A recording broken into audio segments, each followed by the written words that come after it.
Ambati Silks, Kanchivaram Saree Store, now in Vijayawada. Exclusive Pattu Sarees, Salwas and Lehengas. కాలర్ ఉన్నారండి. మనకు ఒకళ్ళు mail చేశారు హైదరాబాద్ నుంచి. అతని పేరు భాస్కర్ అండి. ఏదో ఉద్యోగం చేసుకుంటున్నారు, పెళ్ళయింది. సమస్య ఏంటంటే భార్యతో, తన ఫ్యామిలీతో, తన తల్లిదండ్రులతో, ఇటు భార్యతో మధ్యలో నలిగిపోతున్నాను. నేను ఎటు ముందుకు వెళ్ళలేకపోతున్నాను, వెనక్కి రాలేకపోతున్నాను. ఏం చేయాలో నాకు అర్థం కావట్లేదు. చాలా సెన్సిటివ్ విషయం ఇది. డాక్టర్ గారితో ఖచ్చితంగా నా విషయం గురించి మాట్లాడాలి అనే ఉద్దేశంతో మీకు మెయిల్ చేస్తున్నానని చెప్పి పెట్టాడండి అతను. నెంబర్ కూడా ఇచ్చారు. ఒకసారి కాల్ చేసేయమంటారా? పిల్లలు ఉన్నారమ్మా? మనకు తెలీదు. పిల్లలు ఉన్నారు. హలో భాస్కర్ గారు. మేడం, ఎవరండి మీరు? నేను జయానండి. అందమైన జీవితం, సుమన్ టీవీ అందమైన జీవితం ప్రోగ్రామ్ నుంచి కాల్ చేస్తున్నాను. మేడం నమస్తే. మేడం నమస్తే అండి. మీరు మాకు మెయిల్ పెట్టారు, సో మీతో మాట్లాడదామనేసి కాల్ చేశాను. ఫ్రీ ఉన్నారా? మాట్లాడొచ్చు మేడం. రైట్. డాక్టర్ గారు కూడా ఉన్నారు. ఒక్కసారి మీ సమస్య ఏంటో ఒకసారి బ్రీఫ్గా చెప్తారా? తప్పకుండా మేడం. రైట్. నమస్తే భాస్కర్ గారు. నమస్తే. నమస్కారం సార్. చెప్పండి సార్, ఎవరిది సమస్య? సార్ సమస్య ఏంటంటే ఎప్పుడైనా సరే మా పేరెంట్స్ పొరపాటున ఎప్పుడైనా మమ్మల్ని చూడాలని వస్తుంది సార్. వాళ్ళు పేరెంట్స్ ఎప్పుడైనా వచ్చినప్పుడు వాళ్ళని అసలు ఎట్లా అంటే రెస్పెక్ట్ కాదు కదా సార్, అసలు చాలా దారుణంగా చూస్తుంది సార్ వాళ్ళని. వాళ్ళు కూర్చున్నప్పుడు వాళ్ళ దగ్గర కూర్చొని, వాళ్ళ ఎదురుగా కూర్చొని కాలు మీద కాలేసుకొని కూర్చోవడం, వాళ్ళకి అట్లీస్ట్ ఏదైనా భోజనం పెట్టాలన్నా, టిఫిన్ చేయాలన్నా కూడా ఏంటమ్మా ఏమన్నా రెడీ అయిందా అంటే లేదు అక్కడ ఉంది పెట్టుకోపోండి అని చెప్పి వాళ్ళని అమర్యాదగా మాట్లాడటము. అది ఎట్లా అంటే మా పేరెంట్స్ వస్తే ఒకలాగా ట్రీట్ చేస్తున్నారు, వాళ్ళ పేరెంట్స్ వస్తే ఒకలాగా ట్రీట్ చేస్తున్నారండి. ఎంతసేపు నేను ఫోన్ లో మాట్లాడినా కూడా, ఈవెన్ మా పేరెంట్స్ దూరం ఉంటారు కాబట్టి అట్లీస్ట్ 2 days కోసారో 3 days కోసారో మనం కాల్ చేసుకొని మాట్లాడుకుంటాం కదా సార్, పేరెంట్స్ తో మాట్లాడుతుంటాము. సో అది తనకు నచ్చదు. అది ఎంతసేపు ఫోన్ మాట్లాడుతుంటే నీకేం అవసరం, ఊరికే ఎందుకు మాట్లాడతావు, ఇలాంటి క్వశ్చన్లు అండి. అంటే మా పేరెంట్స్ తో నాకు మాట్లాడుకునే స్వేచ్ఛ లేదా సార్? ఎందుకు అంటే మీ పేరెంట్స్ ఏమన్నా తెలియకుండా ఏమన్నా ఈ అమ్మాయిని ఏమన్నా అన్నారా? ఏమన్నా ఆ విధంగా ఏమైనా మనస్తాపం చెంది వాళ్ళ మీద ఒక శత్రుత్వం పెంచుకుందా? ఏంటి కారణం? పెళ్ళైన కొత్తలో ఇన్సిడెంట్స్ జరిగాయా? అలాంటిది ఏం లేదు సార్. ఎందుకంటే పెళ్ళైన కొత్తలో మేము అంటే ఒక 1 week 10 days అక్కడ ఉన్నాం. పెళ్ళైన తర్వాత జాబ్ ఇక్కడ ఉంది కాబట్టి మళ్ళీ జాబ్ లో జాయిన్ కావాలి కాబట్టి ఎంబటి 1 week 10 days లో వచ్చేసాము. ఈవెన్ మా పేరెంట్స్ దగ్గర మేము వెళ్ళినా లేకపోతే మా పేరెంట్స్ ఇక్కడికి రావడం వేళ్ళ మీద లెక్క పెట్టుకోవచ్చు సార్. మరి తన పేరెంట్స్ తో వాళ్ళతో మాట్లాడుకుంటూ ఉంటారా? తన ఇంటికి తను మాట్లాడుకోవచ్చు, కానీ నేను మాట్లాడితే మాత్రం ఎందుకు ఊరికే మాట్లాడము? వాళ్ళు ఎప్పుడన్నా పొరపాటున ఎప్పుడన్నా వస్తే వాళ్ళని వెళ్ళిపోయేటట్టుగా మాట్లాడము. మరి మీ పేరెంట్స్ ఇంటికి మీరు వెళ్ళటం కానీ లేదంటే పండగకో పబ్బానికో మీ ఇద్దరు కలిపి వెళ్ళటం అదేమైనా జరుగుతుందా? అది కూడా ఆగిపోయిందా? అది కూడా ఆగిపోయింది సార్. ఏంటంటే ఇప్పుడు ఎంతసేపు వాళ్ళ పేరెంట్స్, వాళ్ళ చుట్టాలు, వాళ్ళ ఫంక్షన్స్, ఎంతసేపు వీళ్ళ చుట్టాలు సైడ్ ఇటు సైడ్ పోవడమే తప్పించి మా చుట్టాలకు కానీ మా పేరెంట్స్ దగ్గర కానీ వెళ్ళడం కానీ అసలు జరగట్లేదు సార్. సరే అట్లయినా సరే వీళ్ళు నా వాళ్ళే, వీళ్ళు నాకు పేరెంట్స్ తో సమానం అని చెప్పేసి నేను అట్లయినా సరే అందరూ మన వాళ్ళే అని చెప్పి నేను కలుపుకోపోయేవాడిని సార్. కానీ ఇటు వరకు వచ్చేసరికి ఏంటంటే అవసరం లేదు. 10 years నుంచి ఇదే పద్ధతి అండి, లేకుంటే మధ్యలో మారారా ఆవిడ? ఇట్లా మొదటి నుంచి ఇదే ధోరణి. ఎట్లా అంటే ఎందుకు ఇంకా ఎట్లా అంటే పీక్స్ కి వెళ్ళిపోతుంది మేడం. మీరు ఎప్పుడైనా చెప్పారండి? ఎప్పుడైనా వాదన జరిగిందా ఈ విషయానికి సంబంధించి? మాట్లాడుకున్నారా కనీసం? ఈ విషయం గురించి ఎప్పుడు టాపిక్ వచ్చినా మాకు పెద్ద వార్ జరుగుతుంది మేడం. మాకు వార్ జరగడము, తను వారం 10 రోజులు మాట్లాడకపోవడము. ఎవరు కాంప్రమైజ్ అవుతారండి? లాస్ట్ కి నేనే కాంప్రమైజ్ అవ్వాల్సి వస్తుంది మేడం. ఇటు పోయి మళ్ళీ కాంప్రమైజ్ అవ్వాలి. కానీ ఇప్పుడు కాంప్రమైజ్ అయ్యే ఓపిక లేదు మేడం నాకు ఇంకా. అంటే బహుశా ఇప్పుడు భాస్కర్, ఇప్పుడు అమ్మ నాన్నకి సంబంధించినటువంటి అంశం ప్రతిరోజు మీరు మాట్లాడుకోవాల్సినటువంటి అవసరం లేదు కదా. ఆ ఇష్యూ కాకుండా మిగతా అన్ని ఇష్యూస్ లో మీ ఇద్దరు అన్యోన్యంగానే ఉంటారా? మిగతాదంతా బాగానే ఉంటుంది. రీసెంట్ గా ఒక చిన్న విషయం అండి. మా పేరు మార్నింగ్ వాష్రూమ్ లో ఉండగా కాల్ వస్తే తను కాల్ కట్ చేశారండి. నేను చూసుకోకుండా రెగ్యులర్ షెడ్యూల్ లో పడిపోయి ఆఫీస్కి వెళ్ళిపోయాను. మళ్ళీ నా వర్క్ చేసుకున్న తర్వాత సాయంత్రం నాకు కాల్ వచ్చిందండి. మళ్ళీ సాయంత్రం కాల్ వచ్చి కాల్ లిఫ్ట్ చేస్తే, ఏంట్రా నువ్వు ఇలా కాల్ లిఫ్ట్ చేయలేదు, మార్నింగ్ ఇలా జరిగింది, నాన్నకి బీపీ షుగర్ అంతా డౌన్ అయిపోయింది, స్ట్రోక్ రావడం జరిగింది, హాస్పిటలైజ్ అయినారు అని చెప్పి నాకు మళ్ళీ ఈవినింగ్ నాకు కాల్ చేస్తే తెలిసిందండి. ఎందుకంటే మార్నింగ్ కాల్ చేశారని చెప్పారు. నేను ఆ కాల్ చేశారని చెప్పారు, మా వైఫ్ కూడా చెప్పలేదండి. అక్కడ బానే ఉన్నారు నాన్నగారు? ఇప్పుడు వెళ్ళాను గుడ్ అండి. ఇప్పుడు అక్కడ అక్క వాళ్ళు కొంచెం దగ్గరలో ఉంటారు కాబట్టి వాళ్ళు వెళ్ళి చూసుకున్నారు. వాళ్ళు మరి ఇప్పుడు అడిగారా ఏంటంటే ఈ ఇవన్నీ? టైంలో ఆడపిల్లలు, ఈ టైంలో మా అక్కలు వెళ్ళారు, వాళ్ళ హస్బెండ్స్ వాళ్ళ డ్యూటీలో ఉన్నారు. ఆడపిల్లలు ఈ టైంలో అసలే కోవిడ్ సిచ్యువేషన్ లో వాళ్ళు తీసుకెళ్లారు రావడం ఎంత ఇబ్బందిగా ఉంటుంది. అదే కనుక నా వైఫ్ నా కాల్ వచ్చింది అని ఒక మాట చెప్పుంటే నేను ఏదో ఒక రకంగా అవును. కాల్ మాట్లాడి ఫ్రీడమ్ లో మాట్లాడైనా ఏంటి ఎమర్జెన్సీ అని చెప్పి మాట్లాడి నేను హాస్పిటల్ కి సాయంత్రం లోపు మధ్యాహ్నం లోపు వెళ్ళిపోయేవాడిని కదా సార్. ఎంత ప్రాబ్లం అయిపోయింది సార్. నేను ఉన్న ఒక్క కొడుకుని సార్, నేను కాకపోతే ఎవరు చూసుకుంటారు సార్ అవును. పేరెంట్స్ ని? కేవలం నేను పెళ్లికి ముందు మన ఇద్దరమే ఉందాం, మన జీవితంలో ఎవరి జోక్యం ఉండదు అనేటటువంటి ఏకైక మాట పట్టుకుని ఈరోజు సునీత ఇలా వ్యవహరిస్తుందా అనేటటువంటి దానికి మనకు కొద్ది క్లారిటీ కావాలి భాస్కర్. అంటే ఆ అమ్మాయి కేవలం ఒక ప్రైవసీ గురించేనా? ఆ అమ్మాయి కేవలం మీ తల్లిదండ్రులతోనే ఇలాగే ప్రవర్తిస్తుందా, లేదంటే అందరితోనే తనకి సోషల్ కాంటాక్ట్స్ తక్కువ, మీ ఇంట్లోకి ఎవరు రాకూడదు, మీరు ఎవరి ఇంటికి వెళ్ళకూడదు అనేటటువంటి ఆలోచన శైలా? కేవలం మీ తల్లిదండ్రుల మీద ఎందుకు ఈ టార్గెట్? కేవలం మా తల్లిదండ్రులు వాళ్ళ విషయం వాళ్ళతో మాట్లాడినప్పుడు కానీ వాళ్ళు వచ్చినప్పుడు కానీ ఏదో ఒకటి జరుగుతుంది సార్. కాదు భాస్కర్, మరి అంటే ఎలాంటి సలహా కోసం మీరు మాకు మెయిల్ చేశారు? డాక్టర్ గారి వైపు నుంచి మీరు ఎలాంటి సలహాను ఎక్స్పెక్ట్ చేస్తున్నారు? మెయిన్ ఇష్యూ ఎక్కడ వచ్చిందంటే మేడం, ఇప్పుడు మా పేరెంట్స్ ఇలా జరిగిందని చెప్పేసి ఆ రోజు ఈవినింగ్ వచ్చి గొడవపడడం జరిగింది మేడం. నాకు చెప్పలేదు, ఎందుకు నువ్వు ఇలా కాల్ కట్ చేయడం జరిగిందని చెప్పేసి ఆ రోజు చాలా పెద్ద గొడవ జరిగింది మేడం. సో అంత గొడవ జరిగేసరికి తన డిసిషన్ కి ఏమొచ్చేసింది అంటే, ఇప్పుడు నీకు మీ పేరెంట్స్ కావాలా నేను కావాలా? నేను కావాలంటే మీ పేరెంట్స్ ని మర్చిపో, నాకు విడాకులు ఇచ్చేసేయండి. అంటే ఇంతకు మించి మీరు మీ పేరెంట్స్ దగ్గర నుంచి దూరంగా ఉండటం ఏంటి భాస్కర్? ఇప్పుడు వాళ్ళు మీ ఇంటికి రాంది లేదు, నువ్వు వాళ్ళ ఇంటికి పోలేదు, ఆఖరికి ఒక మాట సాయం లేదు, ప్రాణాల మీదకి వచ్చినా ఫోన్ కాల్ ఎత్తే పరిస్థితి లేదు. ఇంతకంటే తెగదెంపులు ఏం కావాలి? ఆల్రెడీ ఎవ్రీథింగ్ అయినట్టేగా 10 సంవత్సరాల్లో, ఇంకా ఏం కావాలంటే ఆవిడకి? అంటే ఇప్పటి నుంచి మీరు కాల్స్ కూడా మాట్లాడదు ఇంక ఇప్పటి నుంచి. ఇప్పుడు వరకు కంట్రోల్, ఇప్పుడు కమిట్మెంటా? ఇప్పుడు అలాగే అనిపిస్తుంది సార్. అంటే దాని అర్థం ఏంటో నాకు అర్థం కావట్లేదు సార్. ఇదేదో ఒక సైడ్ ఆఫ్ ది కాయిన్ మేము చూస్తున్నట్టు నాకు అనిపిస్తుంది. ఖచ్చితంగా ఈ ఇష్యూలో అయితే మాత్రం మీ భార్యమణితో మాత్రం మాట్లాడవలసినటువంటి అవసరం ఉంది. ఆవిడ వర్జన్ ఏంటి అన్నది తెలుసుకోవాల్సిన అవసరం ఉంది. ఎందుకంటే ఏ కారణం లేకుండా వృద్ధాప్యంలో ఉన్న పెద్ద వయసులో ఉన్న ఇద్దరు మనుషుల్ని అసలు ఏ కనికరం, మానవతా దృక్పథం లేకుండా దూరం పెట్టే ఆలోచన ఒక స్త్రీకి ఎందుకు ఉంటుంది అన్నది మనం తెలుసుకోవాలి. అంటే అవకాశం ఉంటే 10 ఏళ్ల జీవితంలోనే నాకు 100 ఏళ్ల జీవితం చూపించింది సార్. ఆమె గయాలితనం అట్లా ఉంటుంది. ఆమె నోట్లో నోరు పెట్టకపోతే ఎంత బాగుంటే అంత దూరం ఉంటే అంత మంచిగా ఉంటుంది సార్. కాదండి, తను ఏం చేస్తుంటారు? హౌస్ వైఫ్ అయినా? తను జాబ్ చేస్తారు మేడం. ఒకసారి ఏమన్నా మాట్లాడొచ్చా భాస్కర్? సార్ నేను ప్రయత్నం చేస్తాను సార్. నేను ఒకసారి కాల్ కలుపుతాను, మీరు కూడా ఒకసారి మాట్లాడండి సార్ తనతో. పర్వాలేదా? నో ప్రాబ్లం కదా? అంటే జస్ట్ అసలు ఆవిడ వర్షన్ ఎలా ఉందని తెలుసుకోవటం కోసం. ఓకే సార్, కాల్ కలపండి. ఏంటి డాక్టర్ గారు, అంటే మనం ఇప్పుడు అతను కావాలి, అతన్ని కని పెంచి ఇక్కడ దాకా తీసుకొచ్చిన తల్లిదండ్రులు వద్దా? రేపొద్దున్న మరి మన పిల్లలకి మనం ఏం చెప్తాం? అంత దూరం ఆలోచించరు కదా, ఇక్కడే స్టోరీ. హలో హలో, ఏం చేస్తున్నావు? ఏదో చేస్తున్నాను. ఏంటి ఇప్పుడు? ఏం చెప్పండి.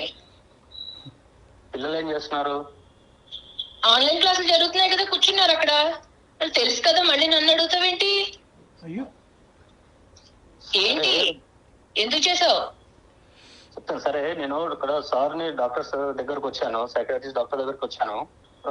మన సమస్య గురించి ఒకసారి సార్ కూడా మీతో మాట్లాడుతా అన్నారు. నీతోని నేను ఎందుకు మాట్లాడాలి వాళ్ళతో? వాళ్ళెవరు?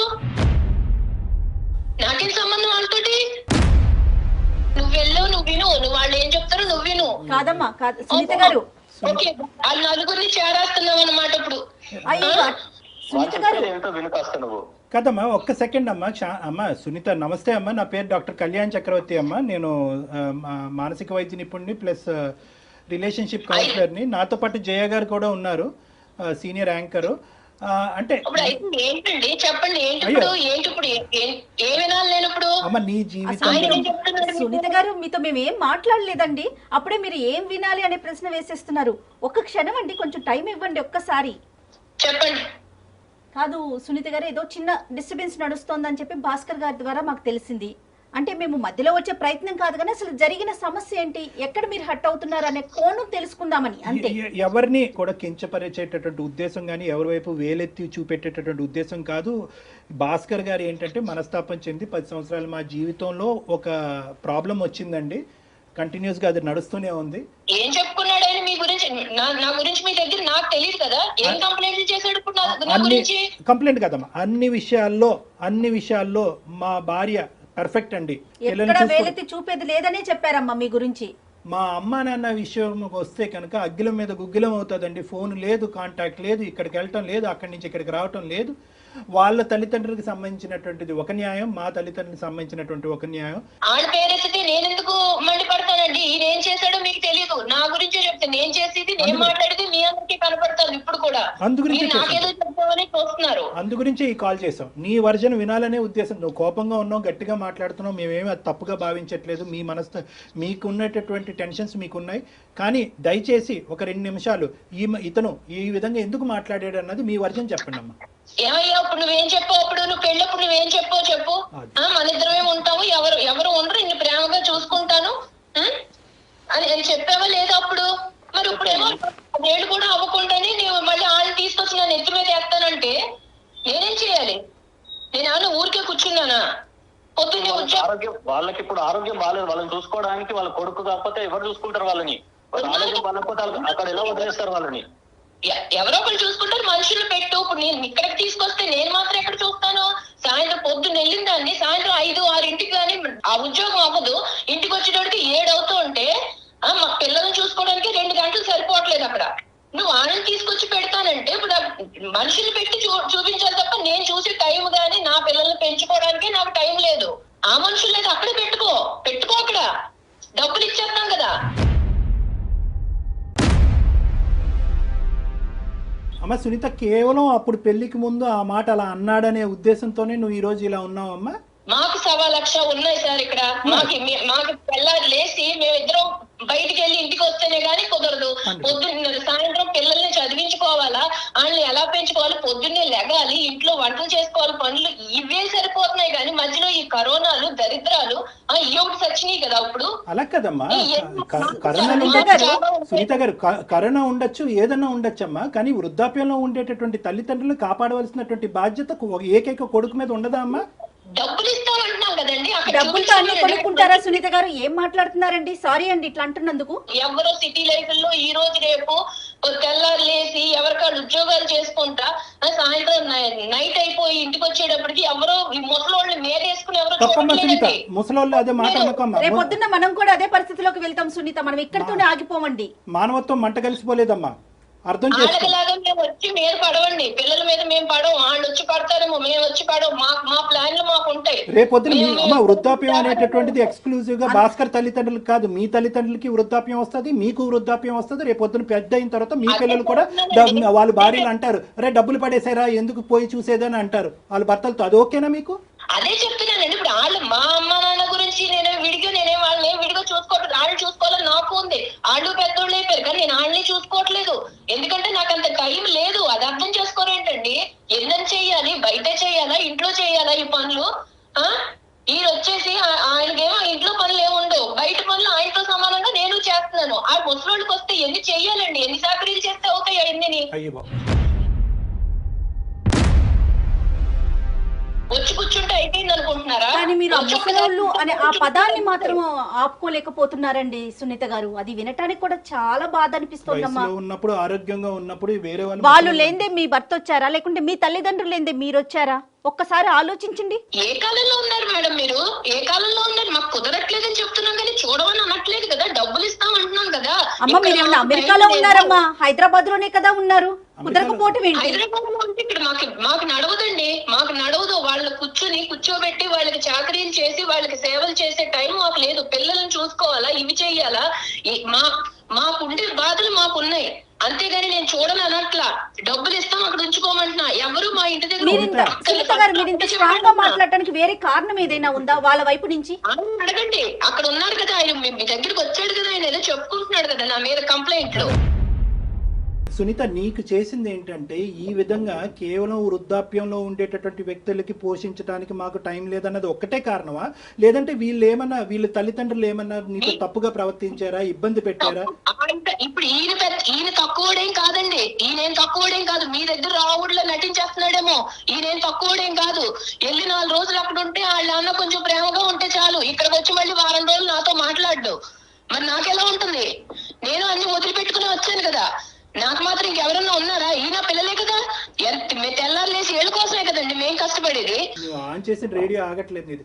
కాదమ్మా సునీత, ఇప్పుడు ఇక్కడ మాకు భయం ఏమీ లేదు. ఈ రోజు నీకు గట్టిగా 1 ఇంచు ఎక్కువగా మాట్లాడాలి అనే ఉద్దేశంతో మేము మాట్లాడాలని అనుకుంటే కనుక అతన్ని ఇంటికి వచ్చాక పెన్నం మీద పెట్టి వేయించేస్తామని భయం మాకు. ఇప్పుడు నన్నేదో నేనేదో కొత్తగా ఈ లోకంలో నేను ఒక్కదాన్ని ఏదో అన్నట్టు మీ అందరూ కలిపి నాకు జడ్జిమెంట్ ఇస్తున్నారు కదా. ఎలాగో ఉంది, రమ్మనండి చూస్తాం ఇవన్నీ. నాకు ఇప్పుడే చెప్తున్నారు, మేమంత త్యాగమూర్తులో కాదు, మాకంత ఓపికలు లేవు. మీకు నమస్కారం. మాకు నమస్కారం పెట్టక్కర్లేదు. నువ్వు చెప్పుకో, ఏం చెప్పుకుంటావు చెప్పుకో. ఇప్పుడు వాళ్ళందరూ ఏదో చెప్తున్నారు కదా, ఏం చెప్పుకుంటావు చెప్పుకుని వాళ్ళ కాళ్ళ మీద పడి ఏడ్చి ఉద్యోగం చేస్తూ బయటకు వెళ్తూ 10 మందిని చూస్తూ. అమ్మా సునీత, చదువుకున్న దానివి, సమాజం తెలిసిన దానివి, 2 పిల్లల యొక్క తల్లివి, నువ్వు నిజంగా ఇలా మాట్లాడుతున్నావు అంటే, ఇంత మూర్ఖత్వంగా మాట్లాడుతున్నావు అంటే కనుక నమ్మలేకపోతున్నావు. నీ బాధ ఏంటమ్మా, నీ బాధ ఏంటి అన్నది నువ్వు ఇంకా చెప్పలేకపోతున్నావు. ఒకే పాయింట్ ఏంటంటే కనుక అక్కడికి వెళ్ళి నా భర్త కనెక్ట్ అయిపోయి వారం రోజులు నాతో మాట్లాడ్డాను అంటున్నావు. వారం రోజులు నీతో మాట్లాడకపోతే ఉండలేనటువంటి నువ్వు జీవితాంతం ఆ తల్లిదండ్రులు కొడుకుతో మాట్లాడకుండా ఎలా ఉండగలరమ్మా? నీకు అర్థం కాదా? పెళ్లి చేశారు కదా, పెళ్లి చేయకుండా ఉండాల్సిందండి. అప్పుడు మా సంస్కృతులు మాకు ఉన్నాయి, పెళ్లి చేయకుండా ఉండాల్సింది, ఇంట్లోనే పెట్టు కూర్చోవాల్సింది. పెళ్లి చేసుకుంటే భార్యకి భర్త, భర్తకి భార్య, ఇటు కుటుంబం లేదు అటు కుటుంబం లేదు. టైం లేదండి, మీకు అర్థం కాదా చెప్తుంటే? టైం లేదు, టైం లేదు. నన్ను బాధ పెడతారు అంటున్నారు. నీ పిల్లల్ని చూసుకోవటానికి టైం లేదనే మాట అనట్లేదే, నిన్ను నువ్వు చూసుకోవటానికి టైం లేదనే మాట అనట్లేదే, నీ ఉద్యోగానికి వెళ్ళడానికి టైం లేదనే మాట అనట్లేదే. అవును, మా పిల్లలు కదా మేము చూసుకోవాలి, మా పిల్లలు చిన్నపిల్లలు కాబట్టి మేము చూసుకోవాలి, వాళ్ళ చదువులు చెప్పించాలి. వాళ్ళు రేపు పొద్దున కాళ్ళ మీద నిలబడ్డాక మేము వెళ్ళి వాళ్ళ మీద కూర్చోకూడదు కదా. ఇంతేనమ్మా మానవ సంబంధాలు, ఎవరిని వాళ్ళు పోషించుకుని వాళ్ళ పిల్లల్ని చూసుకోవటమే మానవ సంబంధాల. మన అవసరం తీరిన తర్వాత తల్లిదండ్రులను తీసుకెళ్లి ఓల్డేజ్ హోమ్స్ లోని వృద్ధాశ్రయాలు పడేయటమైనా. ఇందుకేనమ్మా ఉమ్మడి కుటుంబాలు నాశనం అయిపోతున్నాయి. ఇందుకే ఉమ్మడి కుటుంబాలు నాశనం అయిపోతున్నాయి. మీరు వాస్తవంలోకి రండి సార్, చెప్పుకోవడానికే బాగుంటాయి ఉమ్మడి కుటుంబాలు. వాస్తవంలో మీరు మాట్లాడితే అప్పుడు మీకు తెలుస్తుంది. డబ్బులు పడేస్తే అన్ని కొనుక్కోవచ్చని అనుకోద్దమ్మా సునీత, డబ్బులు పడేస్తే అన్ని కొనుక్కోవచ్చు. రానున్న రోజుల్లో నీ స్థానాన్ని ఆలోచించలేకపోతున్నావు కాదు. మేము బుద్ధి గడ్డి తిని నీ కాన్ఫరెన్స్ కాల్ కలపమన్నాం. మాకు అయిపోతుంది ఇక్కడ. మేము 10 నిమిషాలు నిన్ను భరించలేకపోతున్నాం. తప్పుగా నేను ఎవరితో ఇలా మాట్లాడలేదమ్మా, కానీ నీ మాట ఏం బాధండి? మిమ్మల్ని శారీరకంగా హింసిస్తున్నారా, మానసికంగా హింసిస్తున్నారా? ఏం బాధపడుతున్నారో మీరు? మేము అనుకున్నట్టు ఆయన ఉండడు సార్, ఉండడు. తెల్లారు లేచి ఆళ్ళ పాటే అమ్మ నాన్న ఏమైపోతున్నారు, ఇక్కడ మీ పిల్లలు ఏమైపోతున్నారు ఆయనకి అక్కర్లేదు. కాదమ్మా సునీత, ఒక్కసారి కొంచెం నిదానంగా ఆలోచించండి.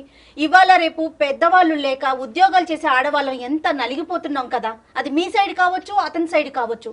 ఒక పెద్దవాళ్ళు అమ్మమ్మో నాయనమ్మో ఎవరన్నా ఒకరుంటే రేపొద్దున మన పిల్లలకి ఆసరా కాదు. మాకు ఎక్స్ట్రా పని తప్ప వాళ్ళ వల్ల మాకు ఉపయోగం లేదు. అసలు ఒక్క నిమిషం 1 మినిట్ కూడా ఈ రోజు నుంచి నెక్స్ట్ రోజు గురించి ఆలోచించలేకపోతున్నాము. నీకు broad minded thinking, futuristic thinking లేదు. నీ నోటి ద్వారానే ఈ రోజు నువ్వు నీ జీవితాన్ని చండాలం చేసుకున్నావు. ఇప్పటి వరకు నీ మీద మాకు ఎటువంటి నెగటివ్ ఇంప్రెషన్ చెప్పుకుంటే మీకు అలా అనిపిస్తుంటే నేనేం చేయలేను కదా. నా బాధ ఇది నా బాధ.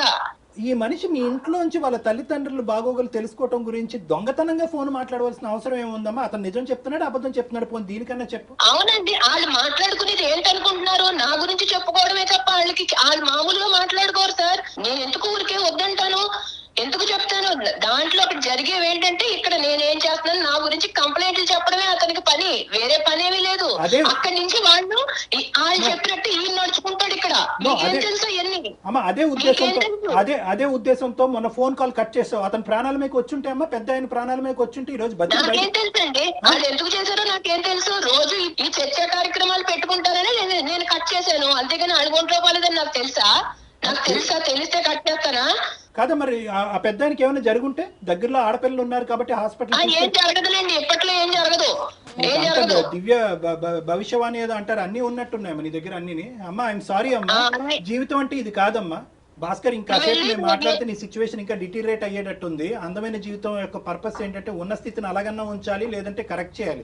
ఉన్న స్థితిని దిగజార్చేటటువంటి ఉద్దేశం మాకు లేదు. పెనం మీద నుంచి పొయ్యిలో పడే పరిస్థితిని మేము తీసుకురాం మిమ్మల్ని. సారీ అండి సునీత గారు, సారీ అమ్మా. చెప్తారు వాళ్ళు ఏదో చెప్తున్నారు కదా, ఎన్ని ఇంకేమన్నా ఉంటే చెప్పుకున్నారు, కాళ్ళ మీద పడి ఏడ్చి అప్పుడు రా, నీకు అప్పుడు ఉంది, నీకు ఇంట్లో రా, వచ్చాక చెప్తాను, ఇప్పుడు కాదు చెప్తాను రా పని అప్పుడు. భాస్కర్ సార్, ఇదే సార్ తన వర్షన్. దీన్ని వర్జన్ అంటారయ్యా, దీన్ని వర్జన్ అంటారా? నువ్వు 10 సంవత్సరాలు భరిస్తూ ఒక్కొక్క మెట్టు దిగుతూ తల్లిదండ్రుల్ని దూరం పెట్టుకుంటూ వాళ్ళని ఇబ్బంది పెట్టి నువ్వు ఇబ్బంది పడుతూ ఇదంతా నువ్వు చూసేటటువంటి పిల్లలు ఏమి నేర్చుకుంటారు? రైట్, ఓకే, అమ్మకి నాన్నకి కూడా ఇదే సినిమా చూపెడదాం రానున్న రోజుల్లో అని చెప్పి నీ కొడుకులు అనుకోరా? సార్ పెళ్ళైనంత మాత్రాన మొత్తం అంతా పూర్తిగా భార్యకు లొంగి ఉండాలా సార్? ఆ ప్రశ్న మీరు ఇప్పుడు కాదండి, 10 ఏళ్ల క్రితం మాట్లాడాల్సిన ప్రశ్న ఇది. 10 ఏళ్ళండి భరించేది. Starting trouble, ending trouble. Starting trouble ని సెట్ చేసుకోకపోతే ఎండింగ్ ట్రబుల్. ఏంటి కళ్యాణ్ గారు, అసలు ఆవిడ వర్షన్ ఏంటండి? ఎటువైపు ఆలోచించట్లేదు తను. ఆవిడకి ఏదో ఒక విచిత్రమైనటువంటి వ్యక్తిత్వపరమైనటువంటి లోపం ఉందబ్బా. పర్సనాలిటీ డిసార్డర్స్ అంటారు వీటిని. ఏం చేయమంటారు సార్? నాకు ఒక మంచి సొల్యూషన్. అంటే ఎలాంటి డెసిషన్ తీసుకుందాం అనుకుంటున్నారు భాస్కర్ మీరు? నేను కావాలంటే వాళ్ళని వదిలేయండి. ఓకే, తన వర్షన్ కాదు, ఇక్కడ కూడా మీరు తన వర్షనే చెప్తున్నారు. మీ వర్షన్ చెప్పండి. ఇక నేను భరించలేను మేడం.